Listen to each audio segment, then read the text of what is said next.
चलिए आज एक ऐसी कहानी में चलते हैं जहां एक बंद गोदाम है। एक ऐसी चोरी है जो नामुमकिन लगती है और 3 लोग हैं जिन्होंने इस पहेली को सुलझाने की हिम्मत की। ये सिर्फ एक चोरी की कहानी नहीं है, बल्कि ये हिम्मत और तेज दिमाग की एक जबरदस्त परीक्षा है। अब यहीं पर कहानी का सबसे बड़ा सवाल खड़ा होता है। अगर गोदाम का भारी भरकम दरवाजा हर रात अंदर से बंद रहता था, ताला भी बिल्कुल सही सलामत मिलता था, तो फिर अनाज की बोरियां चोरी कैसे हो रही थीं? ये एक ऐसी गुत्थी थी जिसे सुलझाना लगभग नामुमकिन सा लग रहा था। तो सीन कुछ ऐसा है। गांव के किनारे एक बहुत बड़ा गोदाम जिसमें लाखों का धान भरा पड़ा है, लेकिन हर सुबह कुछ बोरियां रहस्यमयी तरीके से गायब मिलती हैं।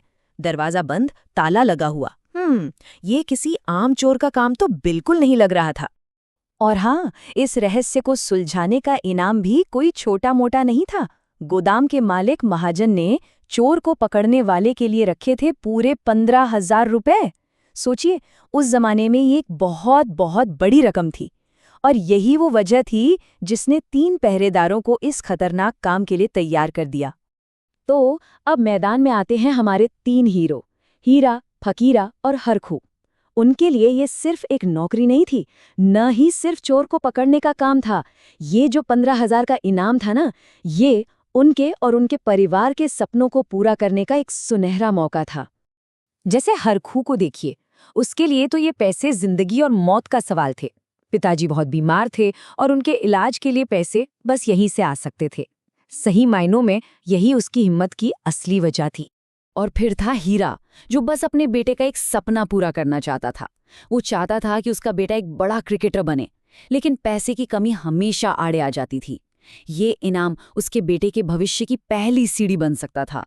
और फकीरा के इस बात से उनका इरादा बिल्कुल साफ था। डर अपनी जगह था, लेकिन वो तीनों एक साथ थे और उस रात चोर का सामना करने के लिए पूरी तरह से तैयार थे। उनकी एकता ही उनकी सबसे बड़ी ताकत थी। रात गहरी होती जा रही थी, सब शांत था, और तभी अचानक टिन की छत पर खरोचने जैसी अजीब आवाजें आने लगीं। गोदाम का सन्नाटा टूट चुका था और हवा में जैसे एक अनजाना सा खतरा महसूस होने लगा था। और बस यहीं से कहानी पूरी तरह पलट जाती है। हरखू को किसी काम से बाहर जाना पड़ता है।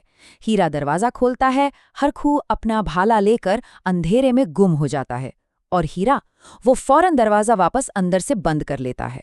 बस इसी एक पल ने सब कुछ बदल दिया। कुछ मिनट और दरवाजे पर दस्तक। हरखू वापस आ गया, पर हीरा को कुछ अजीब लगा। उसने 2 बातें गौर की। पहली, हरखू का भाला कहाँ है, और दूसरी, बाहर तो जमीन गीली है, फिर इसके पैरों में कीचड़ क्यों नहीं? हीरा का दिमाग घूम गया। ये असली हरखू नहीं है। और जैसे ही हीरा को ये एहसास होता है, बाहर से असली हरखू की चीखें आने लगती हैं। वो पागलों की तरह दरवाजा पीट रहा था, चिल्ला रहा था, बचाओ। अब सोचिए उनकी हालत, अंदर एक बहुरूपिया और बाहर असली दोस्त खतरे में। और ठीक उसी वक्त अंदर बैठा वो नकली हरखू हंसने लगा, एक भयानक हंसी। और उसकी आंखें, वो इंसानी आंखें नहीं थीं, वो तो सफेद शीशे की तरह चमक रही थीं। अब ये बात साफ हो चुकी थी कि उनका सामना किसी चोर से नहीं, किसी और ही चीज से हो रहा है। फकीरा तो डर के मारे सुन्न पड़ गया था, लेकिन हीरा, उसका दिमाग बिजली की तेजी से चल रहा था। वो बचने का कोई रास्ता, कोई तरीका ढूंढ रहा था। और तभी उसकी नजर पड़ी धान की बोरियों के उस 15 फुट ऊंचे ढेर पर, जो सिर्फ एक मोटे से बांस के सहारे टिका हुआ था। हीरा समझ गया था, ताकत से काम नहीं चलेगा, यहां तो दिमाग लगाना पड़ेगा। उसका प्लान सिंपल लेकिन ब्रिलियंट था। किसी तरह उस दैत्य को बातों में फंसाना, उसे ठीक उन बोरियों के घेर के नीचे लाना, और फिर खेल खत्म। हाँ, ये बहुत रिस्की था, पर और कोई चारा भी तो नहीं था। तो हीरा ने अपना दाव खेला। उसने उस दैत्य से कहा, अरे हरखू भाई, आप ही असली हो। बाहर तो कोई भूत चिल्ला रहा है। एक काम करो, आप दरवाजे के पास खड़े हो जाओ, मैं दरवाजा खोलता हूं, आप उसे दबोच लेना। और वो घमंडी दैत्य अपनी चालाकी के नशे में सीधा आकर जाल में खड़ा हो गया।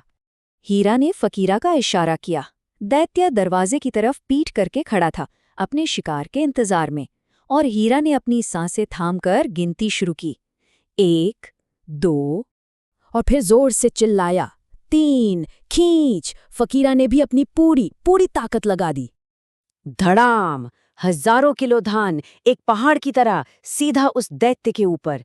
बस एक पल, और उसकी वो भयानक हंसी एक दर्द भरी चीख में बदली, और फिर खामोशी। हीरा ने 1 सेकंड भी नहीं गवाया। फौरन दरवाजा खोला, बाहर कांपते हुए हरखू को अंदर खींचा और तीनों तेजी से बाहर निकलकर गोदाम पर बाहर से ताला जड़ दिया। उस शैतान को सुबह तक के लिए उसी की कब्र में दफन कर दिया गया। अगली सुबह जब महाजन और गांव वालों की मौजूदगी में गोदाम खोला गया, तो बोरियों के नीचे जो था उसे देखकर सबकी आंखें फटी रह गईं। एक बहुत बड़ा जंगली बिल्ली जैसा जानवर, जिसके पंजे और आंखें बेहद खौफनाक थे। तो ये था वो चोर जो हफ्तों से सबकी नींद हराम किए हुए था। और देखिए, ये कहानी एक बहुत बड़ी बात सिखाती है। हीरा ने साबित कर दिया कि सबसे बड़े से बड़े खतरे का सामना भी ठंडे दिमाग और सूझबूझ से किया जा सकता है। मतलब जहां अक्ल होती है ना, वहां किसी भी दैत्य की ताकत धरी की धरी रह जाती है। तो आखिर में हीरा को इनाम मिला, हरखू के पिताजी का इलाज भी शुरू हो गया और हीरा के बेटे का भी क्रिकेट क्लब में एडमिशन हो गया। उनकी सारी मुश्किलें खत्म हो गई। लेकिन एक सवाल है जो शायद हमेशा उस गोदाम में गूंजता रहेगा कि वो अजीब सी चीज क्या सच में सिर्फ एक जानवर थी, या फिर कोई ऐसी शक्ति जिसे इंसानी अकल ने हराया तो जरूर, पर शायद कभी समझ नहीं पाया।